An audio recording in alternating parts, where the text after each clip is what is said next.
sejahtera untuk kita semua. Yang terhormat Bapak atau Ibu dosen pengampu mata kuliah Hukum Tindak Pidana Tertentu dan teman-teman sekalian.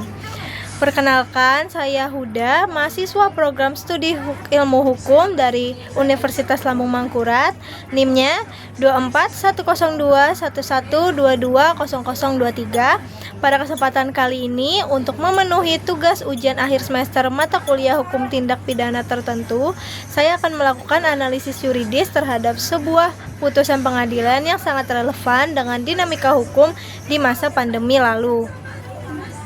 Kasus yang akan saya bahas adalah tindak pidana pemalsuan surat keterangan hasil swab antigen COVID-19.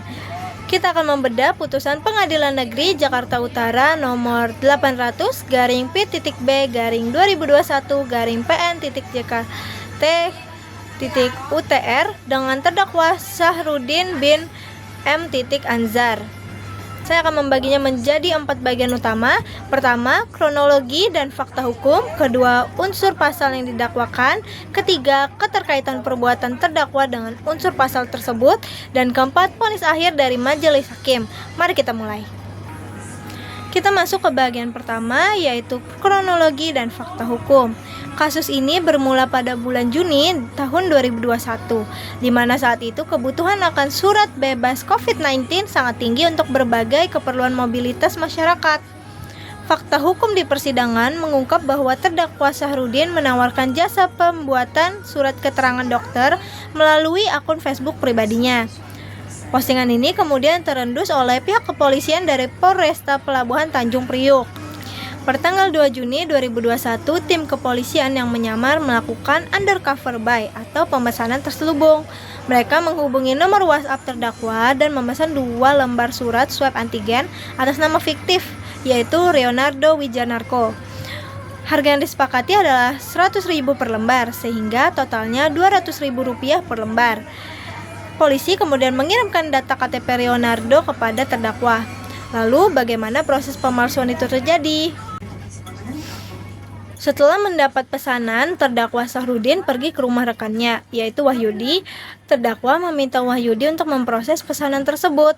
Wahyudi kemudian mengunduh gambar surat swab antigen dari internet yang kebetulan mencantumkan kop Rumah Sakit Pelni dan mencantumkan nama seorang dokter sungguhan, yaitu Dr. Sherly Purnama Wati SPPK. Wahyudi mengedit identitas pada surat tersebut menjadi nama Leonardo Wijanarko sesuai pesanan, lalu mencetaknya menggunakan printer pada kertas HPS. Setelah dicetak, Wahyudi menyerahkannya kepada terdakwa Sahrudin. Sahrudinlah yang kemudian menandatangani surat tersebut menggunakan pulpen hitam, seolah-olah surat itu ditandatangani langsung oleh Dr. Sherly. Surat palsu tersebut kemudian dikirimkan oleh terdakwa menggunakan jasa pengiriman ojek online ke alamat pemesanan.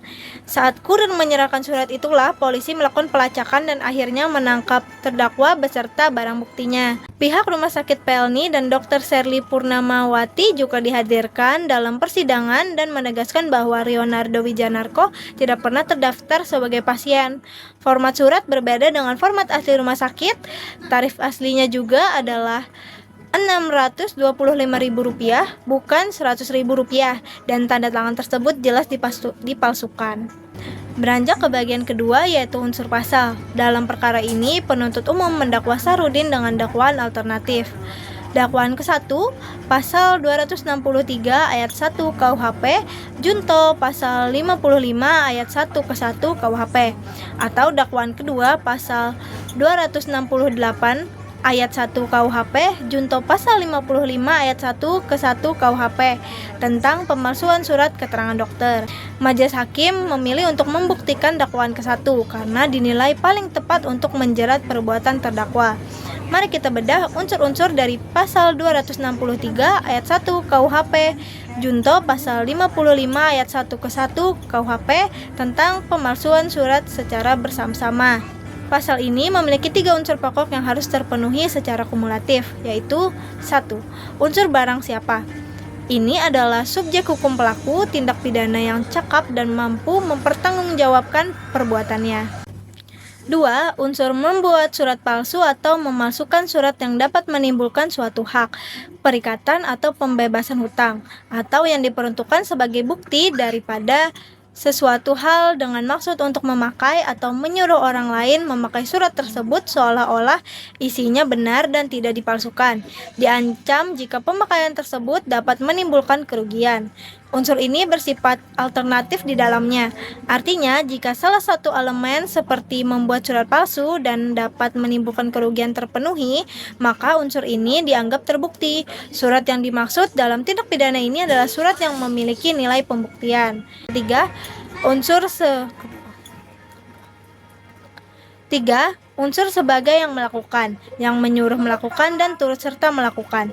Ini merujuk pada pasal 55 KUHP tentang deal naming atau penyertaan, karena kejahatan ini tidak dilakukan sendirian. Bagian ketiga adalah inti dari analisis hukum ini, yaitu bagaimana perbuatan material terdakwa Sahrudin memenuhi unsur-unsur pasal tersebut di mata hukum. Pertama, mengenai unsur barang siapa. Subjek hukum dalam perkara ini adalah terdakwa Sahrudin bin M. Anzar. Di persidangan, terdakwa dalam keadaan sehat jasmani dan rohani.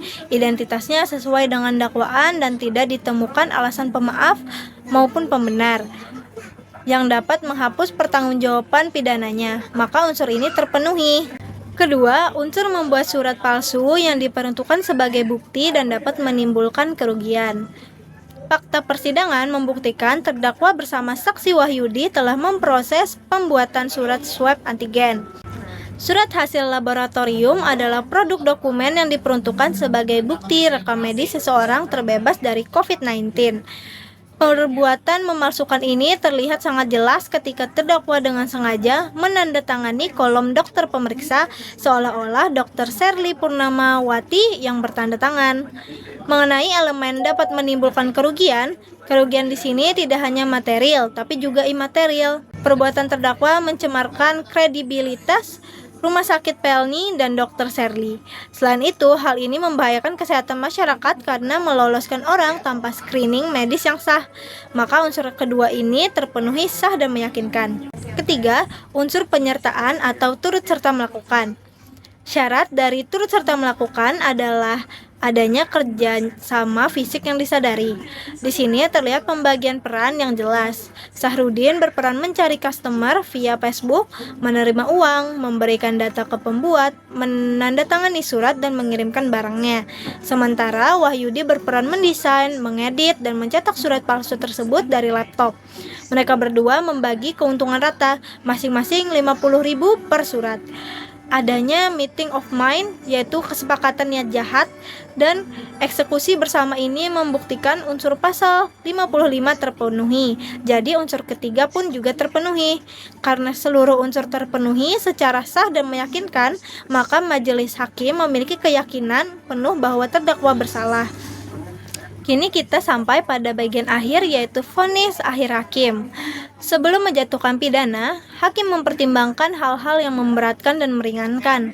Hal yang memberatkan adalah perbuatan terdakwa sangat meresahkan masyarakat di tengah krisis pandemi COVID-19. Sedangkan hal yang meringankan, terdakwa mengakui terus terang perbuatannya, bersikap sopan, dan belum pernah dihukum sebelumnya. Berdasarkan fakta dan pembuktian, Majelis Hakim Pengadilan Negeri Jakarta Utara pada tanggal 19 Oktober 2021 memutuskan 1. Menyatakan terdakwa Sahrudin bin M. Anzar telah terbukti secara sah dan meyakinkan bersalah melakukan tindak pidana pemalsuan surat secara bersama-sama. 2. Menjatuhkan pidana penjara selama 1 tahun 2 bulan. 3. Memerintahkan terdakwa tetap berada dalam tahanan dengan masa penahanan dikurangkan seluruhnya dari pidana yang dijatuhkan. Selain itu, majelis hakim menetapkan status barang bukti. Alat kejahatan seperti 1 unit laptop, 1 unit printer, keyboard, dan mouse dirampas untuk negara. Sementara 2 lembar surat swab antigen palsu atas nama Leonardo Wijanarko dirampas untuk dimusnahkan. Sebagai kesimpulan dari analisis perkara ini, kejahatan pemalsuan surat yang diatur dalam bab 12 KUHP adalah delik yang ditujukan untuk melindungi kepercayaan masyarakat terhadap kebenaran isi dan asal mula sebuah tulisan atau dokumen. Dalam konteks pandemi, putusan hakim ini mencerminkan fungsi hukum pidana untuk melindungi kepentingan hukum masyarakat luas dari oknum yang mencari keuntungan di tengah bencana. Penerapan pasal 263 junto pasal 55 KUHP dalam perkara ini sudah sangat tepat secara dogmatik hukum pidana. Demikian presentasi dan analisis hukum saya mengenai putusan nomor 800/Pit-B/2021/PN.JKT/UTR. Semoga pemaparan ini dapat memenuhi standar penilaian ujian akhir semester mata kuliah hukum tindak pidana tertentu beserta memberikan wawasan yang bermanfaat bagi kita semua. Dadah semuanya, terima kasih.